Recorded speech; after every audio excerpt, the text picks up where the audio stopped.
আসসালামু আলাইকুম। হালাল খাবারের খোঁজে এক ভাইয়ের ছোট্ট একটা ঘটনা। ছোট হলেও এ থেকে অনেক বড় একটা শিক্ষা নেওয়ার আছে। সেই ভাইয়ের কাছ থেকেই শোনা যাক ইনশাআল্লাহ। গত বছরের শেষের দিকের কথা। মাস্টার্সের থিসিস শেষ করে ভার্সিটিতে হার্ড কপি জমা দিতে যাচ্ছিলাম। আমি তখন বাড়িতে ছিলাম, তাই ভার্সিটিতে যাওয়ার জন্য আমাকে বার্মিংহাম থেকে উত্তর পশ্চিম স্কটল্যান্ডের পথ ধরে প্রায় 450 কিলোমিটার রাস্তা ড্রাইভ করতে হয়েছিল।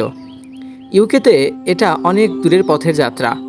আমি থিসিস সম্পন্ন করে এমনিতেই ক্লান্ত ছিলাম। তারপরও এত লম্বা এক জার্নি, আল্লাহর নামে বিকাল 5টার দিকে রওনা হলাম। পথ চলতে চলতে সন্ধ্যা 7টা।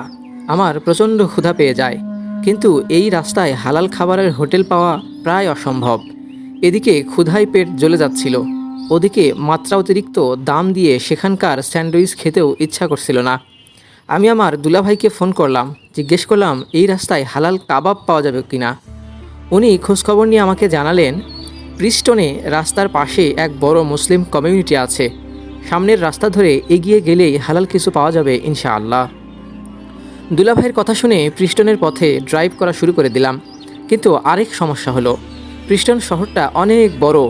গেলাম আর হালাল খাবার পেয়ে গেলাম, ব্যাপারটা মোটেও অতটা সহজ নয়। আমি আস্তে আস্তে ড্রাইভ করা শুরু করলাম, আল্লাহর উপর ভরসা করে রাস্তার ধার দিয়ে এগোতে থাকলাম। প্রতিমধ্যে 3জন জুব্বা পরিহিত দাড়িওয়ালা মুসলিম ভাইকে দেখতে পেলাম। এমন অপরিচিত জায়গায় ওনাদের এমন লেবাসে দেখে মনটা খুশিতে ভরে গেল, যেন আকাশের চাঁদ হাতে পেলাম। আমি গাড়ির হর্ন দিয়ে তাদের দৃষ্টি আকর্ষণ করলাম। প্রথমে তারা একটু ইতস্তত বোধ করলেও পরে আমার সাথে কথা বলতে তারা রাজি হয়। জানতে চাইলাম প্রিস্টনে হালাল খাবারের রেস্টুরেন্টটা কোন দিকে।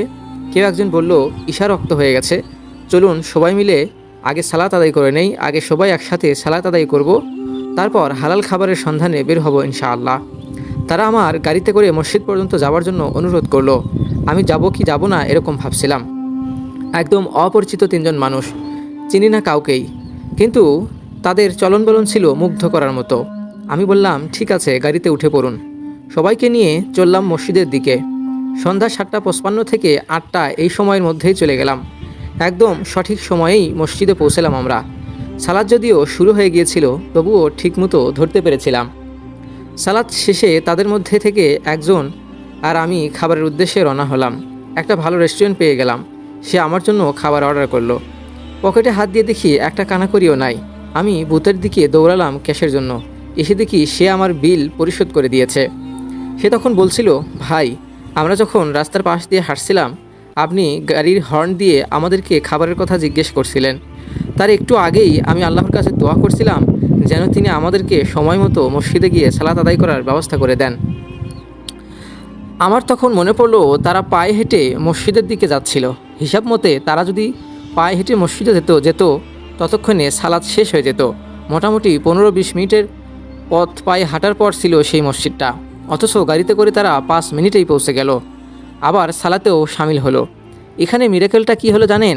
একজন মসজিদে গিয়ে সঠিক সময়ে সালাত আদায় করার জন্য দোয়া করছিলেন, আর অজানা আরেকজন এই 450 কিলোমিটারের লম্বা পথ ধরে হালাল খাবারের সন্ধানে ছুটে মরছিলেন। আল্লাহর দিকে ছুটতে থাকা 2জন বান্দাকে তিনি এক রাস্তার বাঁকে মিলিয়ে দিলেন। দুজনকেই মসজিদে সালাত আদায় করার ব্যবস্থাও করে দিলেন, আর আমাকে বিনা টাকায় হালাল কাবাব খাওয়ার বন্দোবস্তও করে দিলেন। সুবহানাল্লাহ। প্রিয় মুসলিম ভাই বোনেরা, তাই আমাদের সকলের উচিত যে কোনো বিপদে আল্লাহ সুবহানাহু ওয়া তাআলার উপরে তাওয়াক্কুল করা। তিনি সকল বিপদ থেকে আমাদের উদ্ধার করে দিবেন। মহান আল্লাহ সুবহানাহু ওয়া তাআলা আমাদেরকে সঠিক পথে থাকার তৌফিক দান করুন, আমিন। ভিডিওটি ভালো লাগলে লাইক দেবেন এবং এমন আরও ভিডিও পেতে আমাদের চ্যানেলটি সাবস্ক্রাইব করে আমাদের সাথেই থাকুন।